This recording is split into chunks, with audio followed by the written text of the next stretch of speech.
Pada 11 Mac 2020, Pertubuhan Kesihatan Sedunia WHO telah pun mengisytiharkan penularan wabak COVID-19 sebagai pandemik kerana terdapat peningkatan kes yang ketara di seluruh dunia. COVID-19 atau coronavirus adalah sejenis virus yang boleh menyebabkan jangkitan saluran pernafasan. Terdapat dua jenis coronavirus iaitu SARS dan MERS-CoV. Coronavirus terbaru yang ditemui di China ialah COVID-19. Kanak-kanak, warga emas, wanita hamil dan pesakit berpenyakit kronik merupakan individu yang berisiko untuk dijangkiti COVID-19.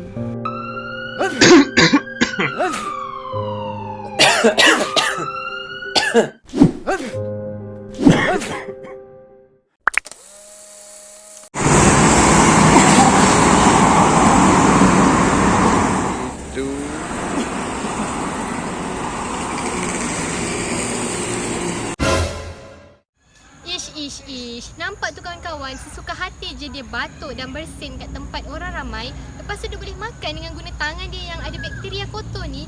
Hei, macam mana nak cepat sembuh kalau ramai masyarakat yang ada sikap macam ni? Dia tak tahu ke bahawa bakteria tu boleh merebak terutamanya kepada orang sekeliling kita dan mereka pun akan berisiko untuk dijangkiti. Jadi, kita perlulah mengamalkan etika batuk dan bersin dengan betul. Nak tahu macam mana?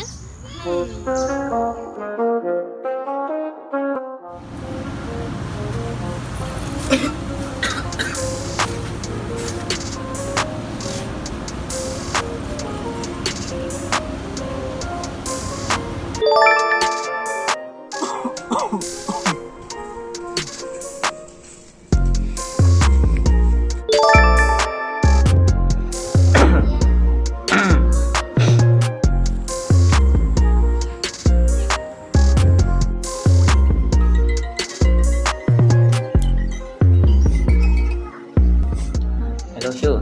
Hello Max. Kau tengah buat apa? Bosan lah. Jom keluar. Tak boleh lah. Sebab sekarang ni aku tengah tak sihat. Aku batuk. Aku tak nak lah pergi tempat yang ramai orang. Nanti penyakit ni berjangkit.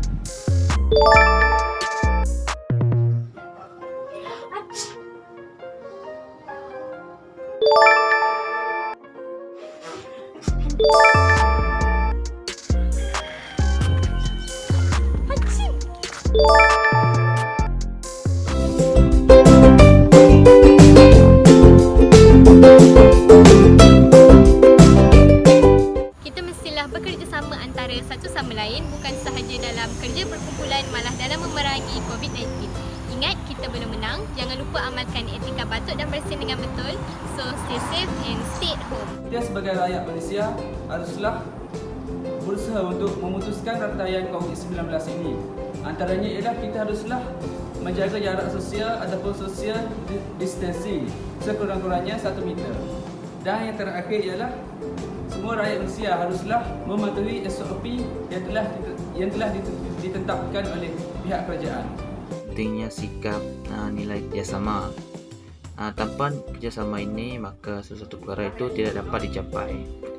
Dengan keadaan negara sekarang yang sedang mengalami pandemik COVID-19, kerjasama ini sangat penting bagi semua pihak dalam menghapuskan berlakunya penyebaran COVID-19, iaitu dengan mengamalkan etika batuk dan bersin dengan betul agar tiada berlakunya penyebaran virus ataupun bakteria kepada orang lain. Kita perlu sentiasa berhati-hati di mana juga kita berada, memandangkan jumlah kes COVID-19 semakin meningkat ke angka 3 pada masa kini. Dan apa yang perlu kita buat, yang first adalah ikut arahan yang telah ditetapkan oleh kerajaan. Yang kedua adalah memakai mask bila berada di kawasan yang orang ramai.